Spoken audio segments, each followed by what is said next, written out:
First and foremost, I want to give our honor and glory to Yahweh and His Son Yahweh Shai. I want to give double honors to the apostles of GMS. And I also want to say salutations to the elect.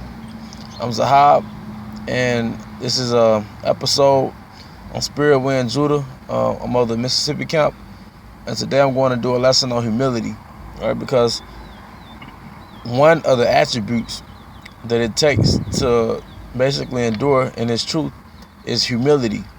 All right, so we want to find out, what does humility mean? All right, so to literally answer that question, what does humility mean? I went on the online etymology dictionary and recorded the definition for the word humble. All right, so basically I looked the word up, and it basically goes back to earth. All right, someone is low to the earth, man. All right, so I'm just going to get a few highlights from the definition of the word humble by way of the etymology dictionary. It says, of persons, submissive, respectful, lowly in manner, modest, not self-asserting, obedient. All right, so these are a few words that are synonymous with the word humble. And a lot of guys cannot submit themselves to that attribute, man, which is it's a virtue. All right, it's a quality. And a lot of guys that were in GMS or that's in GMS, they cannot humble down, man. All right, they can't accept the fact that another so-called Negro is above them or over them. You know what I mean? A lot of they got that headstrong mentality, man. But once again, it says, as far as humble, of persons, submissive, respectful. Because it says that you're supposed to submit yourself to the elders, man, and to your masters. And that's basically, below the elders, of course, that's the heads of your camp, man. Those are your superiors, man. But ultimately, in this truth, we're supposed to be humble, man. In this world, we're supposed to be humble. Basically, 2/3 are poor men that are proud. Even if two-thirds got a little money, they're still poor men that are proud. You're proud captives, But once again, it says submissive, respectful, all right, lowly in manner. So basically, lowly in manner, you're under the radar. You're not trying to be seen, man. You're not trying to be seen of men, all right.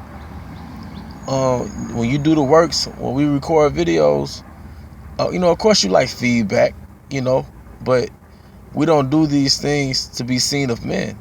Even if you have one view, or if you didn't get any views for that particular video, you did it for the Heavenly Father, man. You did it for Yahweh, Bahasham, Yahweh Shai. We don't want the spotlight to be on us, man. And in your mind, to give you those egos where you will have those little fantasies play over your mind, that you are somebody, man. Whether it's in this truth or in the world. You have those little ego trips, man, but you don't manifest that. You really rebuke that, man. Stay humble, man. We're supposed to act off our soul, so to speak, off our spirit, and not our ego, man. America, Babylon teaches you to be high-minded and to act and maneuver in this world on your ego. That's why a lot of character flaws come from basically maneuvering through your ego, which ego goes back to the word I, as in the letter I, and that'll make you basically absorbed in your own self and your own interests. Your interests will come over everybody else, but someone that's lowly, they basically have a selfless mentality, man. All right, and you are supposed to honor yourself, but there's a difference between the word dignity and pride, man. There's a difference between the word dignity and pride, but I'm going to finish out this definition for the word humble.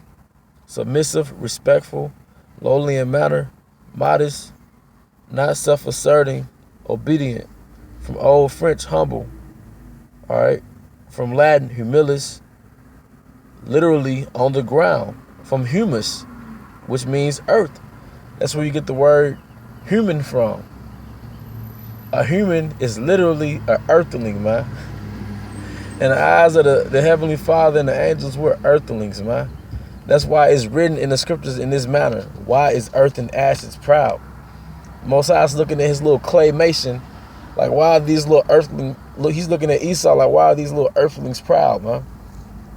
Why is Johanna proud? Earth is literally the Most High's claymation.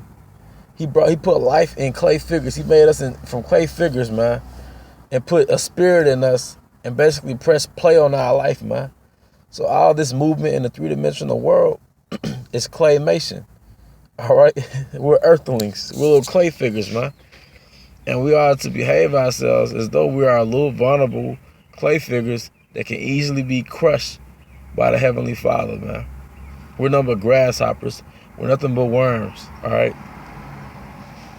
And then furthermore, the word goes into the etymology chthonic, which stems from the word chameleon. I believe it produced the word chameleon. But the word chameleon is broken down into two forms. The cam goes back to kamai, which means earth, and the leon goes back to leon, which means lion. So it's an earth lion. But if you look at the chameleon, chameleon, what's the chameleon has the ability to do? It sort of blends in with its environment. That's what it's supposed to have the ability to do. But it also has its etymology is earth lion, man. And that's really what we are. We're earth lions. We're lions, but we're humble. And if you look at a lion, it's just a plain animal. Like Jacob was a plain man. Lions are really peaceful. Until they're threatened, all right? Until their pride is threatened, all right? So contrary to Western belief, even if women say they like these arrogant guys or whatever, this proud stuff, who cares, man? We pleasing the Heavenly Father, man. And the Most High likes his men to be in a spirit of sheep. It says in Matthew, I believe it's 10 and 16, I send you forth as sheep in the midst of wolves. All right? But if you look at a sheep, they're basically passive, docile, man. And like I said, we are supposed to have dignity within our spirit and not pride, because we are sons of the Heavenly Father and we are princes, man. But that means that you are to have honor within yourself, man. Which means that you are to esteem yourself with humility, man. So you are to be a man of standards. You have standards, man. All right? And you set yourself to a high standard, being a holy man or being pure. But you are not supposed to be proud, man. And the difference between someone that's proud and someone that's dignified, a person that's proud has an exaggerated sense of self-importance to where often somebody else is belittled for his pride, man. Whereas dignity goes back to self-worth. Dignus means worth, like somebody that's a dignity. They're in a position that's of high worth, man. All right? Someone that's dignified doesn't belittle other people to keep that image of dignity, man. Someone that's dignified has worth and carries themselves as such. Now, the guy Sakari, he got on the general, called himself getting on the general because the general made a statement, this ride ain't for free. And that's not saying that you're literally charging women for sex, man. No, that's saying that you have worth, man, because we're not supposed to go out there and chase women, man. So if a woman has an interest in you, all right, she can't mistake you for a regular 2/3, man. And she can't use her vagina, so to speak, as a compromising tool. Meaning, if you are a man and you want this woman, let's say hypothetically she were to move in with you, although we don't, the elders don't recommend that, we don't recommend that, but let's just say hypothetically she were to move in with you, she has to follow your system, man. She has to go by your system, man. She has to prove that she's qualified to be in your world, man, to be a part of your little kingdom, man. All right? So, and she can't throw those requirements out the way for sex. So she can't not, let's say, clean, cook, and respect you all because she has a vagina. Nah. So that can't be a bargaining tool. Okay, you have a vagina, but guess what? You still got to prove that you could do these things that I need you to do if you want to be in my life, man. That's what that means. All right, that means a lot of things, but basically, as a man, because they teach you in America that the vagina is the prize. Nah, who does all the screaming, man? All right, who does all the screaming and moaning, man? It ain't me. All right, but just going back, and that's called having dignity, man. That ain't so-called pride. That's knowing your worth.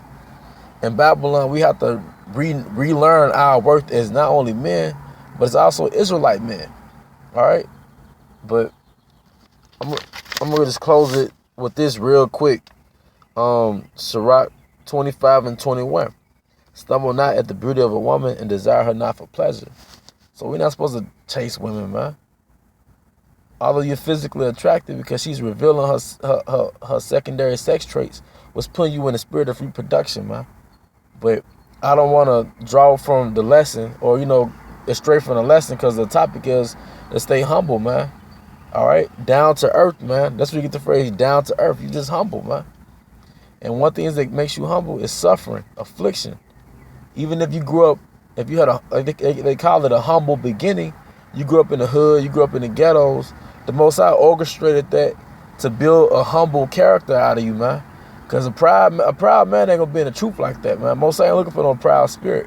So the Most High, he creates your circumstances. He creates your circumstances that's intentionally designed to produce a humble spirit, man. All right?